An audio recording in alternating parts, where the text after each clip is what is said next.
This is Ryan Watches a Movie, where we get our friend Ryan to watch a movie and tell us what he thought. Going balls out in the lumberyard. Watching the Grunion Pro Magi.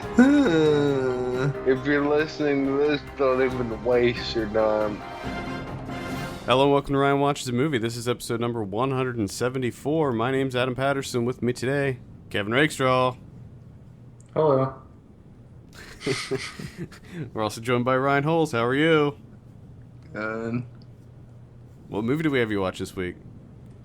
the Great White Hype. Great White Hype. This came out in 1996. Picked this in honor of Southpaw coming out. Another boxing movie. All about them boxing movies. Went with a boxing theme this week. Oh yeah. I have a synopsis here. When the champ's promoter, Reverend Sultan, decides something new is needed to boost the marketability of the boxing matches, he searches and finds the only man to ever beat the champ. The problem is that he isn't a boxer anymore, and he's white. However, once Reverend Sultan convinces them to fight, he goes into heavy training while the confident champ takes it easy and falls out of shape. This is directed by Reginald Hudlin, and it stars Samuel L. Jackson, Jeff Goldblum, Peter Berg, Corbin Burnson, John Lovitz, Cheech Marin, John Rhys Davies, Jamie Foxx. Lots of people in this. It's chock full of people. Ryan, why don't you tell us a little bit about the Great White Hype?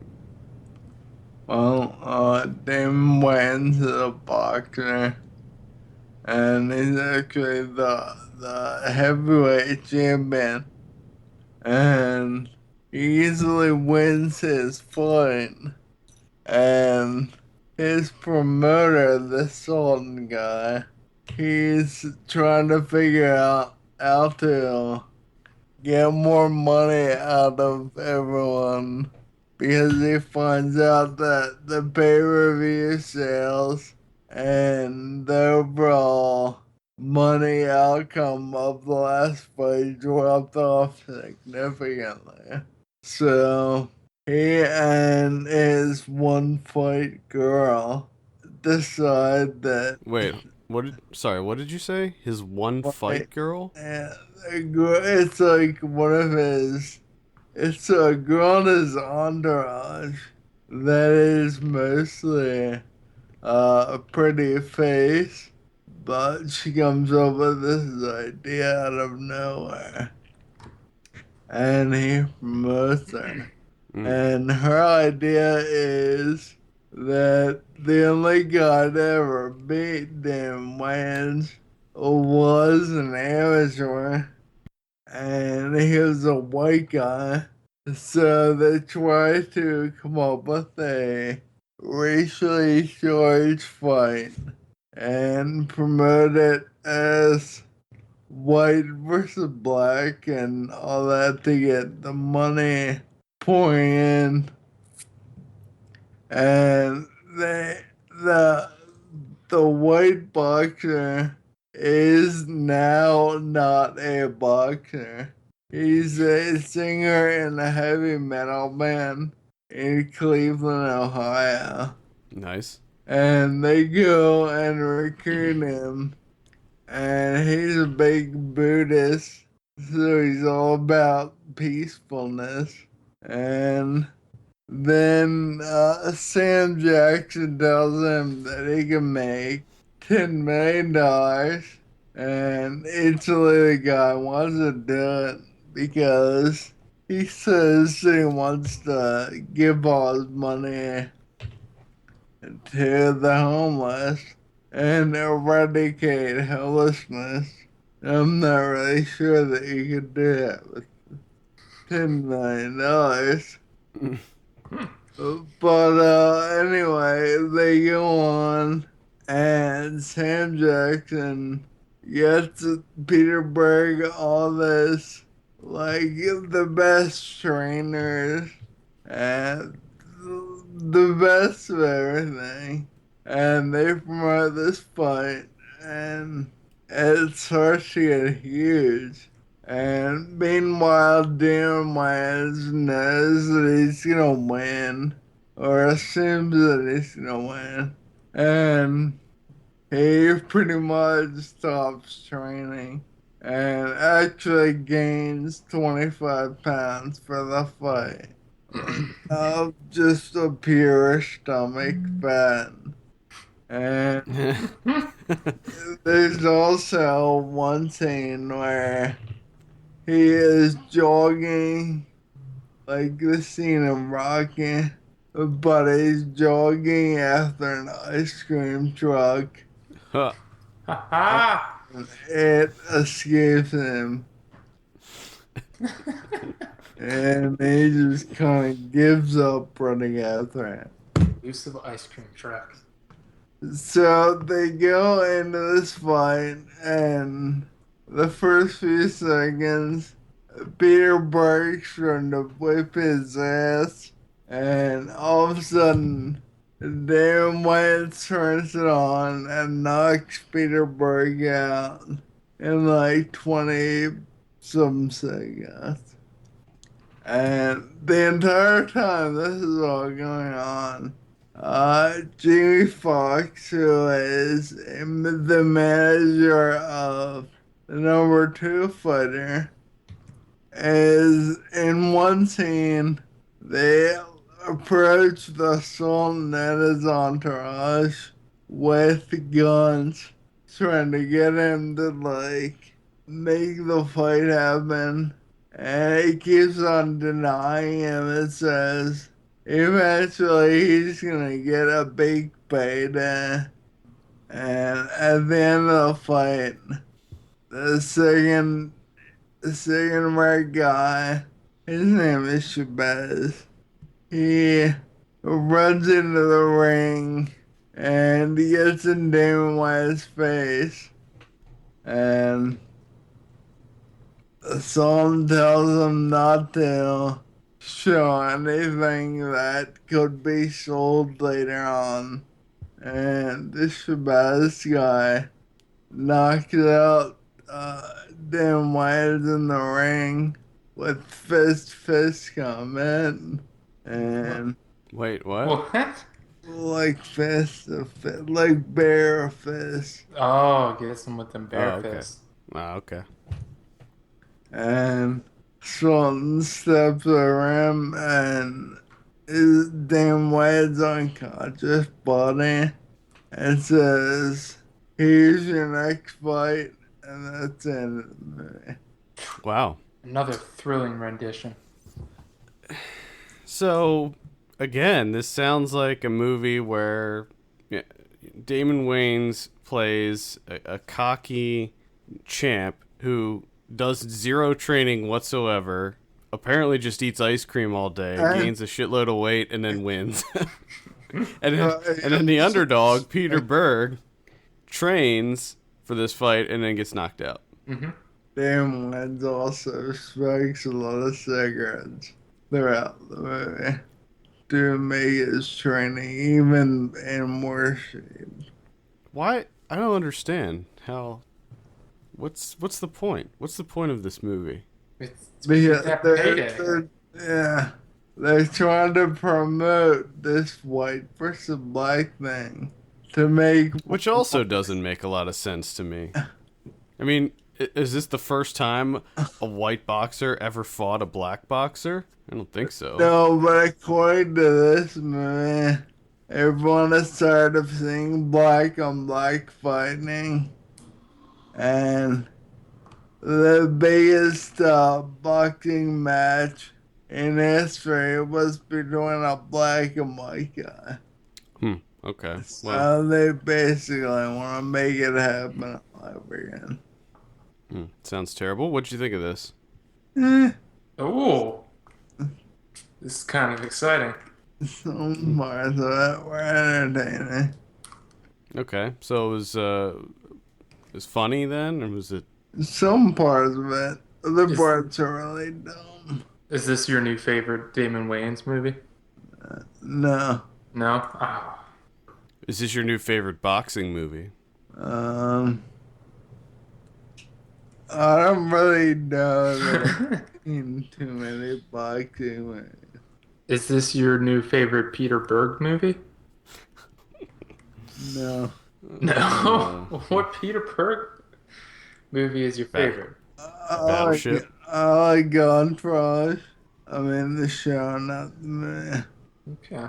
So I don't even consider. I don't know. I think that it is kind of funny that Peter Berg was the star of this movie. I like imagining him being in a heavy metal band and in a Buddhist heavy metal band. He's kind of funny in this. Do they play any music from his heavy metal band? He sang in the one scene where the Sultan and his entourage go to check him out. It was at a club he was playing. What kind of heavy metal are they? Are they like grindcore? Are they The sludge metal? They sludge? Are they black Doom? metal? There's a lot of screaming involved. Screamo. Are they Screamo? Scream. Sure. They're new metal? New metal? I don't know what any of these are. Did he have... I'm not in tune with my heavy metal. Is it Viking metal? It could be Viking metal. Buddhist Viking metal. Is it Death Grind? It's who the fuck cares metal. It's just screaming. Screaming? It all sounds the same to me. Were they setting it up to be that Damon Wayans was the bad guy and Peter Berg was the good guy? Yes.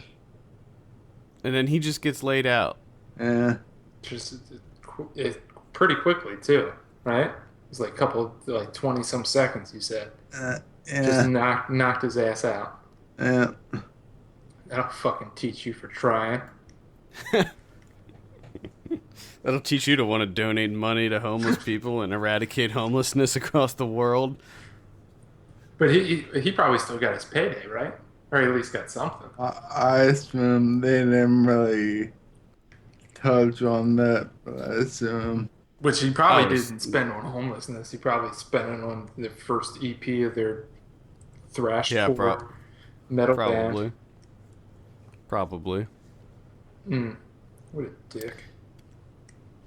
Method Man's in this. No, he's not. Yeah. What's he do?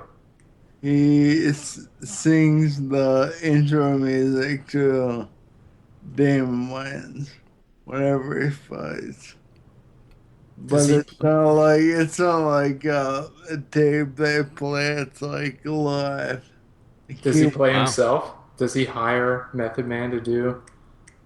They don't converse, but I assume because it's an actual Method Man song. Yeah, it says that Method Man is playing himself. So is Brian Setzer. Yeah, I was just gonna say on the list here it says Brian Setzer. Please tell me that he was Peter Berg's intro musician. I don't remember seeing him. How could you not remember seeing Brian Setzer? Recognize him. Oh, there's no way you don't recognize Brian Setzer. And his orchestra. Was his orchestra there? Was there some awesome swing music playing in the background at any point? No. Or was he Sam's orchestra? Maybe. This might have been when he was with, what's his band? The Stray Cats? Was that the... Might have been. Yeah, I'm pretty sure his original band was the Stray Cats. Nice. All right, well, let's talk about the director, Reginald Hudlin. Let's see what else he directed here. Boomerang. He did Boomerang. I never saw Boomerang. Have either of you seen that? A long time ago. That's the first CD I ever bought. What, the Boomerang soundtrack? Yeah. Oh, nice. And Boyz II Men was like, Oh, shit. What was your first? That's funny that everyone remembers their first CD. I remember because it was 2 CDs. Oh, shit. You guys have money. Picking up two. The first CD I had was Well, the first two that I got at the same time were Simpsons Sing the Blues. Nice. It was a Simpsons music album, and the Free Willy soundtrack. Nice. You guys both picking up soundtracks. Yeah. Those were quickly followed up by Ace of Base. I don't remember the name of the album, and Green Day, Dookie. Oh, nice. So That's where yeah, it's slightly embarrassing, but whatever. So this guy also directed The Ladies' Man, the SNL Tim Meadows adaptation. Oh, yeah? That was pretty bad. He directed House Party, All right. the first House Party, little kid and play action, and that was pretty much. Which Kid and Play was one of the first CDs I bought for someone else. I bought that for my brother for his Christmas. I think that might have been like the second CD I bought. Nice. Kid and Play. That's pretty much all he did, movie-wise. He did a lot of TV stuff after that, and he's still doing It seems like he's mostly a producer now. Django Unchained, Boondocks. Yeah, Critters, the TV series? I didn't even know that existed. I sense some excitement in your voice. I'm a big fan of the Critters movies, so yeah, I'm kind of excited. Unless it's on Sci-Fi, then I'm not excited. Probably on Sci-Fi. He was an executive producer on Bebe's Kids. Yes. Oh man, Bebe's Kids. It's awful. I was gonna do that as one of our Film Pulse Plays videos and play the video game version of Bebe's Kids, but the game it's rare and it's very expensive to buy. So I didn't bother. Make it out. Do a Kickstarter. I should. So yeah, he directed a lot of TV stuff recently.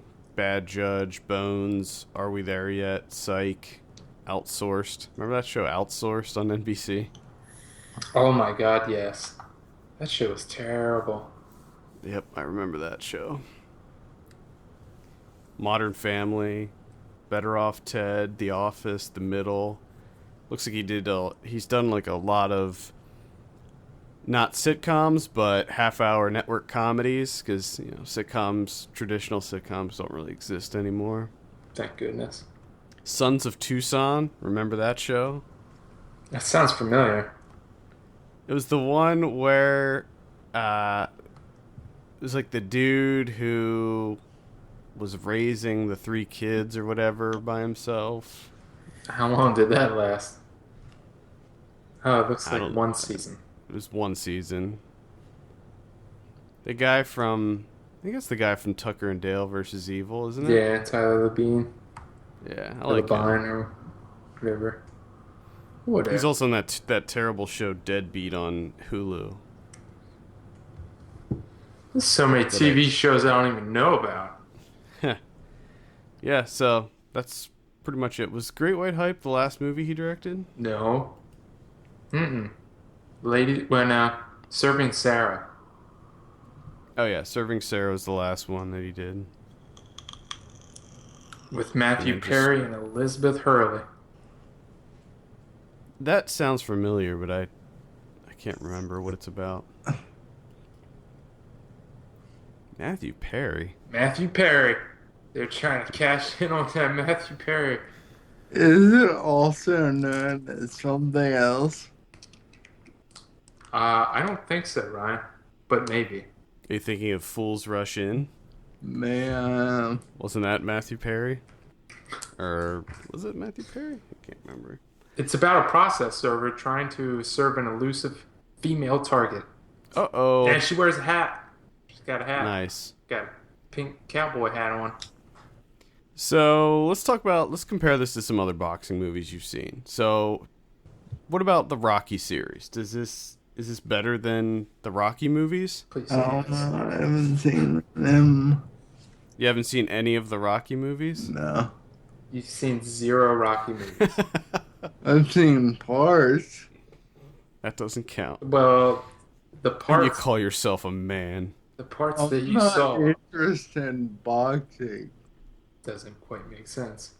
Seems like that's What about what was that one called with Woody Harrelson and Antonio Banderas? What was that movie called? Oh, Boxer Man. You know, is that what it was called? Boxer Man? Wait, No. man can't jump. There is The Boxer with Daniel Day-Lewis. Nah, I just made that up. Now I want to see if there's a movie called The Boxer Man. I don't think so. Please, fingers are crossed. Damn it, just John Boxer Man. I think I'm kind of anti-boxing. Why? I'm not like anti, but like boxing and UFC, they don't really excite me at all. I'm not terribly into boxing movies either, honestly. No. Play It to the Bone. That was the name of the Woody Harrelson one. Oh. Play It to the Bone. To the bone. I'm trying to think of some other. What about The Fighter? Have you seen The Fighter? I've seen parts of it. It seems like you just watch a lot of bits and pieces of boxing movies. That's because there's 20 seconds of excitement when somebody gets knocked out. The rest of it bores me to death. Then you just change the channel. What about Raging Bull? I enjoyed that. Oh, okay. There's one. Finally got one. All right, so not a big fan of boxing movies. Kevin, what's your take on boxing movies? Boxing movies are, I think we kind of already talked about this a little bit. There's Very briefly earlier this week. I mean, there's some good ones, but I'm not really interested from here on out because there's not a lot that you can do Right, yeah. with Yeah. a boxing movie. I mean, they all kind of follow the same narrative path, just about. Yeah, there's always the conflicts always involve something with family or possible having betting. They want you to throw the match. Yeah. Or Stuff like that. The guy's he's just not good anymore. And he's trying to make a comeback. He's trying to make a comeback. He's the underdog. He's the old guy. Oh, and then He's there's trying to do it. for a couple punches there, you think he's gonna get brain damage and just be dead for the rest of his life. Oh man. Oh, There's so speaking many... of which, What? Million Dollar Baby. That's another good one. I enjoyed that. See, you love boxing movies. Fucking liar. But see, Raging Bull and $1 Million Baby, there wasn't fighting every 5 seconds of them. Yeah. Well, that kind of contradicts what you were saying I know, I was earlier, just where gonna you're say. like, oh, it's 20 seconds of entertainment, the rest is boring. Like, those two movies specifically have way more dramatic elements than fighting elements. Yeah, that. Especially what I was Raging saying Bull. Holy crap. before, We finally got to the truth. The fighting excites me for 20 seconds. And the rest okay. of the movie is boring. Okay. I got you. Okay. I think it all depends. Like with Southpaw, and we'll get to that in just a minute. That one it looks really generic, but some of them, like Creed, as I mentioned earlier in this week, if you listen to the regular show, I'm actually interested in that one. It looks like it could be pretty good. So let's go ahead and give you a drum roll here. What do you give Great White Hype? 4. That's another 4-banger. I was thinking higher because it seemed like you were like slightly into it. You enjoyed yourself. I didn't hear anything, that it's terrible, that you wanted to kill someone or yourself. I was pretty indifferent most of the time. But like I said, some of the part, like when he's chasing the ice cream truck, that made me laugh. That's the highlight of the entire movie right there. Ice cream truck chase. Oh, goodness. Is there ever a time when you're not indifferent? No. It worries me that you have to think about it. We're always on the lookout for movies that he's going to give the 0.5 or the 1 to, but I honestly, one of these days, I'm going to try to find one that he's going to, at the end of it, when we ask for the score, he's going to be like 9.5. I know. I just, Like, I he's don't, just gonna love it. I have no idea what that movie's gonna be though. I think we've been doing this for what, 4 years? And I Almost. think there were like 3 or 4 movies that I gave more than the six now. Oh yeah, I think the highest you've ever gone is a 7, maybe, Yeah, I think so. maybe. Now, granted, normally we do try to give you Yeah, ones that I think that you're not gonna like at all. So, you know, I guess. that's kind of the whole point of the show. But one of these days, I'm gonna try to, cause I'll look at what's coming out, and then I'll look at all the movies, or I'll think about all the movies that relate to those releases, and normally the first ones that come to mind are the good ones. Mm-hmm. You know, I usually have to dig deeper to think of the bad ones, Mm-hmm, but. mm-hmm, mm-hmm. Even when I think about the good ones, like Rocky, I could have given you Rocky, but I don't think you would have liked that one either. I think you probably would have ended up with a 4 on that one. I think maybe that's where we need to go because I think that's going to be a little more surprising. I would love to hear Ryan shitting on movies that people generally like. Yeah, we could go there with Just it. we can't make this guy happy. I don't know if I would like it would be what's that movie George Washington? You would be like, it's not for me. I knew that was supposed to be good, but it wasn't. I didn't like. So you gotta stop that. You gotta get that backbone going, and just be honest, Ryan. Just let it out. In his defense, though, most of the movies that I see after I'm done watching them, I'm the same way. I'm like, meh, it was fine. And Indifferent. That's how I feel a lot. Most of what I watch is movies that I'm generally interested in. That's Well, that's a good thing to do. the funny thing about you is that you only watch like the same 3 movies over and over again. Because you're so afraid of something new that you just stick to the same thing. Yeah. That's why you were listening to Eminem and Dr. Dre when Yeah. I called you earlier. Oh god. Do you still have the Transformers Blu-ray in your Blu-ray player? I have it on my Blu-ray shelf. It finally made it over the shelf at least. Touched a Blu-ray for like a year or two. Oh, okay. Year or two? That's It's pretty all good. digital. How many times have you seen Transformers? Just ballpark. Just ballpark it. Like 10 maybe. I think that's bullshit. Most of those were when I bought new TVs. When you Because bought new That's your tester. It looked excellent. How many new TVs did you buy? The motion. And Oh. since 2010, I bought 3. Okay. 3. I'm trying to think of some of those other ones that you used to watch incessantly, just over and over again. I know Butterfly Effect was one that you watched quite a number of Oh, times. you watched that one like 20 times in 3 days. I remember every time I come home and be like, guys, Butterfly Effect. Yeah, I think we talked about that before on the show.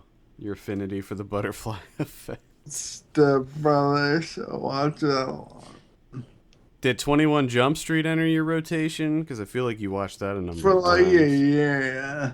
Oh, okay, so you watched that. Oh, Old School. That was one that you watched a whole lot. I know that. Yeah. I just can't do it. I can watch a movie maybe twice in a short span of time. But other than that, it's got to be like 10 years before I'll rewatch a movie. Well, Yeah. for me, most of it is laziness. It's on TV. I'll flip it through. I see something that I know I like. And I'm like, okay. And you're like, why not? I'll watch Road Trip for the 30th time. Yeah. See the Road Trip or Transformers? Which one is it gonna be? Well, talking about Southpaw, do you have an interest in Southpaw? Yeah.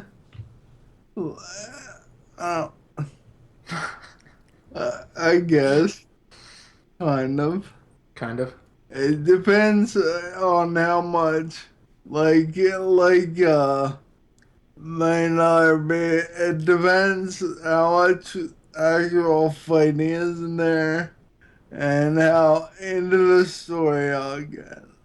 Okay, now I'm gonna throw some names and some movies out at you, and you tell me if this makes you want to see it anymore. First of all, one of the writers of this film is one of the writers of Sons of Anarchy. Okay, so that's one thing. Yes. The director, Antoine Fuqua, I'm just gonna list off a few of his movies. Oh, I know him. You already know. Yeah. We already know all about Antoine Fuqua. It's all about it. So does that make you want to see it more? Not more. I'd say that it sustains my interest. Okay. He's had some pretty shitty movies, but he's had some that I like. Now let's take it over the top. 50 cents in it. Boom. You're buying tickets right now, aren't you? He's already ordered. He's on Fandango right now. That's alright, I guess. Although it's hard for me, like he's all like cut up, and like in my head I think he would be a better boxer type person than a fight promoter. He's all cut up? You mean like muscles? Yeah. Well, maybe not anymore. You may be thinking of him 15 years ago when he was rapping. I saw one Conan the other night, and he's on, I can't remember what magazine it is, but he's like 40, and he looks like he's probably 22 years old. Sounds like somebody's got a little bit of crush on old Curtis Jackson. Oh boy. But Get it, Brian. I'm just saying that when I'm 40, I have muscles like that. Okay. All right, Ryan, any final thoughts on Southpaw or The Great White Hype? No. Yeah. So, Great White Hype, little middle of the road. Southpaw, not too interested, but slightly interested because of Curtis Jackson's sweet body. Guys, Sweet. Guys, fucking jacked. Man, I would love to have his muscles. Fucking hasn't aged a day. Oh my. But what about him being bankrupt? Ryan can support him. Apparently he went bankrupt because people like to sue him. And apparently he's not suable if he's bankrupt. Yeah, I'm sure. This is a con that he's doing. I'm sure that's exactly what's happening. That's what he's doing. I'm bankrupt, can't sue me. And he also had 2 iPhones that he brought down. I'm pretty sure that would bankrupt any man, is having 2 iPhones. Yeah, like a case that he invented. It was a slide case. And the phones set back to back. So it was like one, and he could flip it to each side, whether if it was a Benz car or a pleasure car. You're my favorite person. No lie. Oh my lord. No lie. That's what I want you to just, from now, I just want to do a new show where I just ask you to explain things that are happening in the world.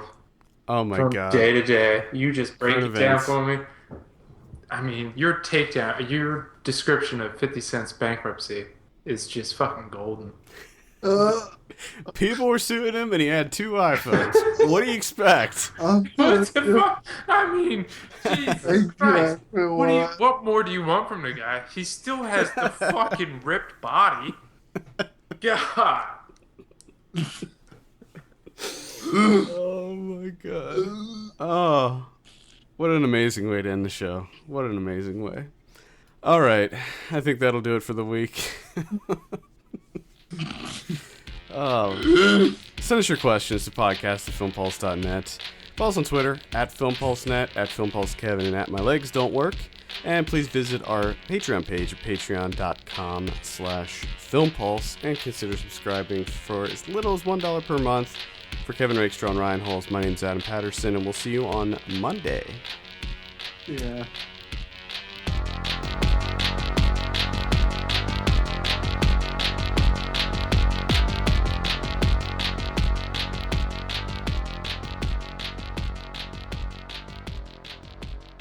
And you know, just to know, if you're thinking of getting 2 iPhones, best of luck to you, fucking sucker. It's gonna be bankrupt in like a year. Say hello to the He's- poorhouse. I'm just telling you, that's You're gonna be exactly what fucking he said. sued left and right by everyone.